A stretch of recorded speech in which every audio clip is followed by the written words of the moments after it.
Hello students, it's Vinod Manas with chemistry classes. हमारे आज के लेक्चर का टॉपिक है corrosion. Corrosion the process of slow deterioration और slow decomposition of metals as a result of attack of oxygen, moisture and acidic gases on them.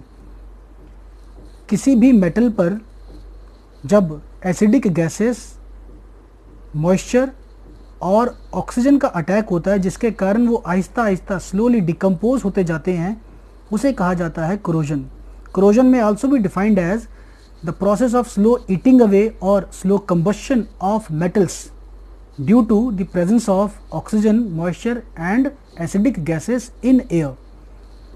अब जब भी कभी कोई मेटल एयर में प्रेजेंस ऑक्सीजन, मॉइस्चर या एसिडिक गैसेस से react होता है तो उस कारण से बन जाते हैं oxides, sulphides, carbonates, sulphates etcetera. The examples of corrosion, the most common is rusting of iron. Iron की rusting, rust has formula Fe2O3.XH2O। then tarnish of silver, this tarnish has formula Ag2S, silver sulfide. Tarnish of copper, and this tarnish has formula CuOH twice dot CuCO3. we can say hydrated copper carbonate. so these are examples. इसके अलावा अगर हम बात करें तो कुछ जगहों पर कोरोजन हमारे लिए फ़ायदेमंद भी होता है, जैसे कि एल्युमिनियम का केस देख लें। अगर हम एल्युमिनियम की बात करें तो एल्युमिनियम एयर में प्रेजेंट ऑक्सीजन से कंबाइन होकर बनाता है Al2O3। इस कारण से इसकी शाइन तो चली जाती है, लेकिन ये Al2O3 जो बन रहा है ये नॉन पोरस होता है, just like paint on the iron surface. As a result further aluminium का कोरोजन नहीं हो पाता है। The same is true in case of zinc, जो कि बनाता है अपने सरफेस पर जिंक ऑक्साइड। तो ये एल्युमिनियम है, जिंक है, ये कुछ ऐसे केसेस हैं जो कि जिनके लिए कोरोजन फ़ायदेमंद भी है।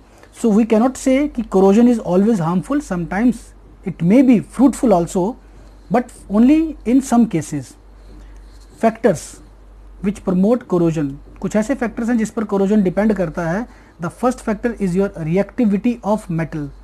मेटल की अगर रिएक्टिविटी ज़्यादा है, अगर वो ज़्यादा रिएक्टिव मेटल है तो कोरोजन बहुत जल्दी होगा। जितनी ज़्यादा रिएक्टिविटी होगी कोरोजन का रेट उतना ज़्यादा होगा, और अगर रिएक्टिविटी कम है, बहुत ही कम है, तो कोरोजन का रेट भी काफ़ी कम होगा। दैट मीन्स आयरन की जो कोरोजन है, जिसे हम रस्टिंग कहते हैं, तो आयरन की जो रस्टिंग है वो बहुत तेज़ होती है as compare to copper tarnishing. ऐसे ही कॉपर की टार्निशिंग थोड़ी सी ज़्यादा स्पीड से होगी एज़ कम्पेयर टू सिल्वर, क्योंकि सिल्वर की रिएक्टिविटी कॉपर से भी कम है। लेकिन अगर हम बात करते हैं गोल्ड की, प्लेटिनम की, पैलेडियम की, तो ये कुछ ऐसे मेटल्स हैं जिनका कोरोजन ऑलमोस्ट ना के बराबर है। दैट मीन्स इनकी कोरोजन का रेट बहुत स्लो है, तो हम कह सकते हैं कि ये कोरोड नहीं होते हैं। The second is your presence of impurities in the metal. Metal में प्रेजेंट इम्प्योरिटीज़, मेटल में प्रेजेंट इम्प्योरिटीज़ मेटल की रिएक्टिविटी बढ़ा देती हैं। एज ए रिजल्ट मेटल की कोरोजन जल्दी होना शुरू होती है। इट इज़ बिलीव्ड कि iron pillar in new Delhi which is near the Qutub Minar, वो आपका प्योर आयरन का बना हुआ है। ऐसा ही एक आयरन पिलर बेंगलोर में भी है, और it is believed these are made up of pure iron, and pure होने के कारण आज तक इनकी रस्टिंग शुरू नहीं हुई है। The third factor is your presence of moisture, acidic gases. Presence of moisture and acidic gases, moisture obviously एक बहुत बड़ा फैक्टर है। अगर एयर में मॉइस्चर ज़्यादा होगा तो रेट ऑफ कोरोजन भी ज़्यादा होगा। फॉर एग्जांपल रेनी सीजन्स के दौरान हम देखते हैं कि कोरोजन बहुत तेज़ी से होता है, रस्टिंग भी बहुत तेज़ी से होती है, लेकिन समर्स के दौरान या विंटर्स के दौरान थोड़ा सा रेट कम होता है। Moreover presence of acidic gases, अगर एसिडिक गैसेस जैसे कि कार्बन डाइऑक्साइड है, सल्फर डाइऑक्साइड है, सल्फर ट्राइऑक्साइड है, या फिर नाइट्रोजन के ऑक्साइड्स हैं, तो ये अगर एयर में प्रेजेंट बिल्कुल भी नहीं है तो जो कोरोजन है उसकी स्पीड बहुत कम हो जाएगी, ऑलमोस्ट नेग्लिजिबल हो जाएगी, except for the few cases जिसमें कि आपके सिर्फ ऑक्साइड्स बनते हैं, जैसे कि आयरन के लिए रस्ट या फिर एल्युमिनियम और जिंक के लिए। इनफैक्ट आयरन के रस्ट बनने के लिए हमें मॉइस्चर वाटर की ज़रूरत पड़ती है। Then comes the presence of electrolytes. Electrolytes अगर प्रेजेंट हैं कहीं पर भी तो कोरोजन का जो रेट है, रस्टिंग का जो रेट है, काफ़ी बढ़ जाता है। फॉर एग्जांपल जो ब्रिजेस या जो पिलर्स सी के किनारे बनाए जाते हैं, ओशंस के किनारे बनाए जाते हैं, उनमें रस्टिंग का रेट काफ़ी हाई होता है। ऐसे ही ऑटोमोबाइल्स की rusting from the base is increased if during winters ice को, स्नो को मेल्ट करने के लिए अगर हम सोडियम क्लोराइड को यूज़ करते हैं, दैट मीन्स कि अगर सोडियम क्लोराइड स्प्रे किया जाता है रोड्स के ऊपर टू मेल्ट दी स्नो और टू मेल्ट दी आइस, तो उस समय जो गाड़ियों का कोरोजन है, रस्टिंग है, वो जल्दी हो जाती है। And the next factor is strains in the metals. Metal में अगर कोई भी बेंड है, स्क्रैच है, निक्स है, कट्स हैं, तो ये इसके कारण कोरोजन बढ़ जाता है। Then methods of prevention of corrosion. I'll be discussing mechanism of rusting of iron later on. Methods of prevention of corrosion. corrosion को prevent करने के method. The first method is your barrier protection. barrier protection का मतलब होता है कि metal and air, जिसमें कि moisture है, acidic gases हैं, oxygen है, इनके बीच में एक barrier खड़ा कर दो, so that कि air is not able to reach the metal.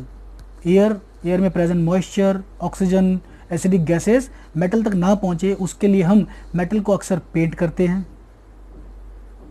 Varnish करते हैं, इसके अलावा ऑयल किया जाता है, वैक्सिंग की जाती है, ग्रीजिंग की जाती है, इलेक्ट्रोप्लेटिंग की जाती है, and so on. So all these are the methods of barrier protection. So barrier protection का मतलब एक ही है कि एक barrier create कर दो between the metal and the air due to which corrosion can be caused. The next is your sacrificial protection. Sacrificial protection का मतलब होता है एक metal को दूसरे के लिए sacrifice करना. That means कि we want to prevent one metal and we will be coating it with the layer of another metal so that कि एक metal को बचाया जा सके. For example अगर हम बात करते हैं आयरन की, तो आयरन के सरफेस पर जिंक को कोट किया जाता है by dipping iron in molten zinc. Iron को मॉल्टन जिंक में डिप करके बाहर निकाल दी जाता है, तो आयरन के सरफेस पर जिंक की एक कोटिंग आ जाती है। This process is called galvanization. Galvanization is the process by which we are making a coating of zinc on the surface of iron. Zinc is more reactive as compare to iron.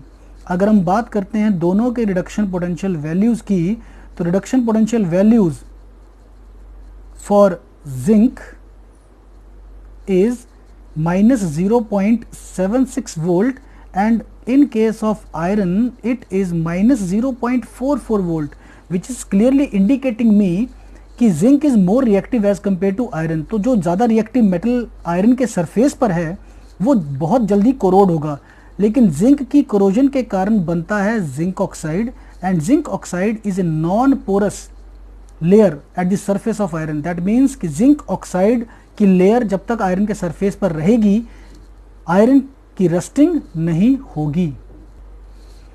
Iron is sometimes coated with the layer of tin also. Iron के surface पे कभी कभी हम tin की भी coating लगाते हैं, बिल्कुल वैसे जैसे कि मॉल्टन जिंक में आयरन को डिप किया था, ऐसे ही मॉल्टन टिन में हम आयरन को डिप करेंगे या फिर इलेक्ट्रोप्लेटिंग करेंगे सो दैट कि आयरन के सरफेस पर आपके टिन की लेयर आ जाए।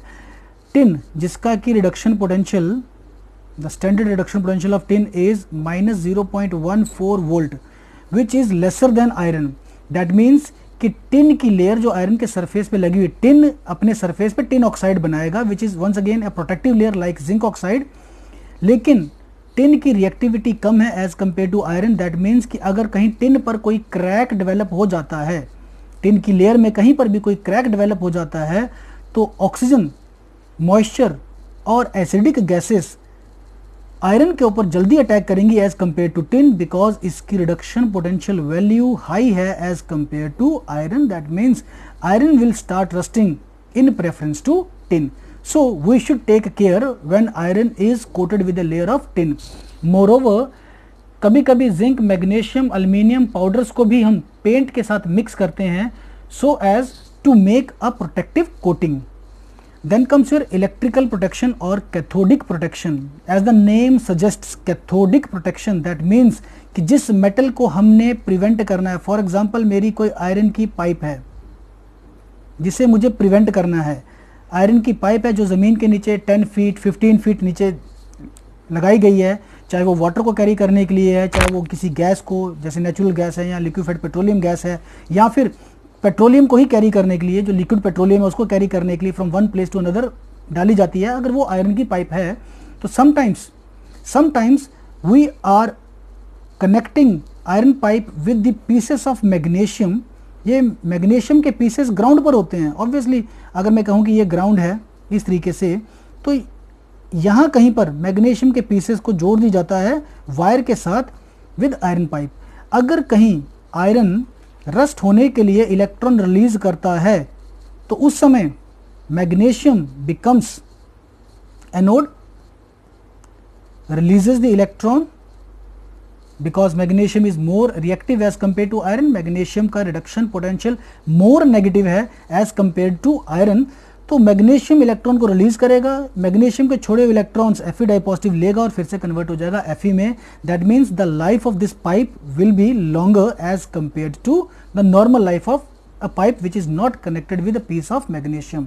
लाइकवाइज अगर हम बात करें शिप्स की, जो आपके शिप्स होते हैं पानी पे चलते हैं ओशियंस में, उन शिप्स में भी मैग्नीशियम के छोटे छोटे पीसेस को जगह जगह पे कनेक्ट किया जाता है with the basement of the ship, because saline water is more powerful to rust the iron as compared to your normal water. So what is going to happen कि शिप का जो बेस है वो बहुत जल्दी रस्ट हो सकता है. उसको प्रिवेंट करने के लिए शिप के बेस के साथ जगह जगह पर मैग्नीशियम के पीसेस कनेक्ट कर दिए जाते हैं, सो दैट कि magnesium in preference to iron electron को रिलीज करे एंड आयरन का जो शिप है या आयरन का जो पीस है वो कैथोड की तरह बन जाए, और this is called your cathodic protection.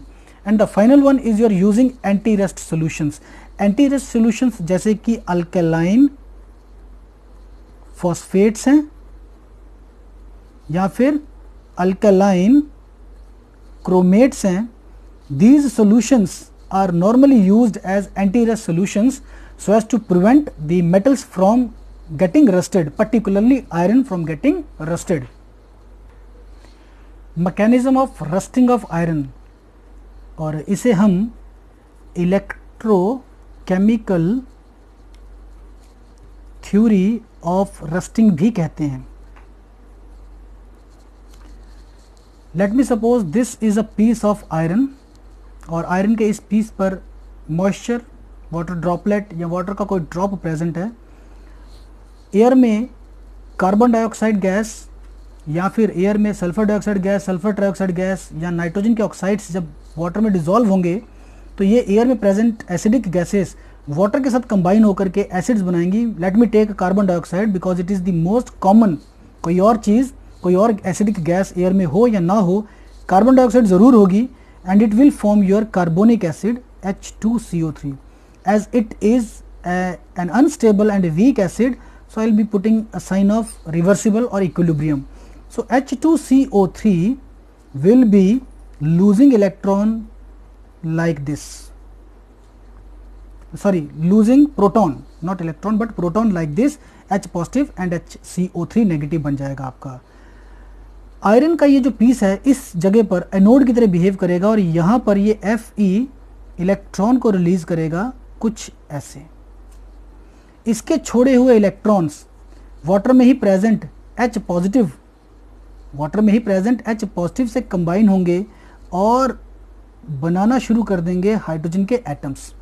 Hydrogen के एटम्स डिसॉल्व्ड ऑक्सीजन से कंबाइन होकर बनाएंगे H2O water. So this part is cathode, this part is anode. So you can say electron transfer हो रहा है.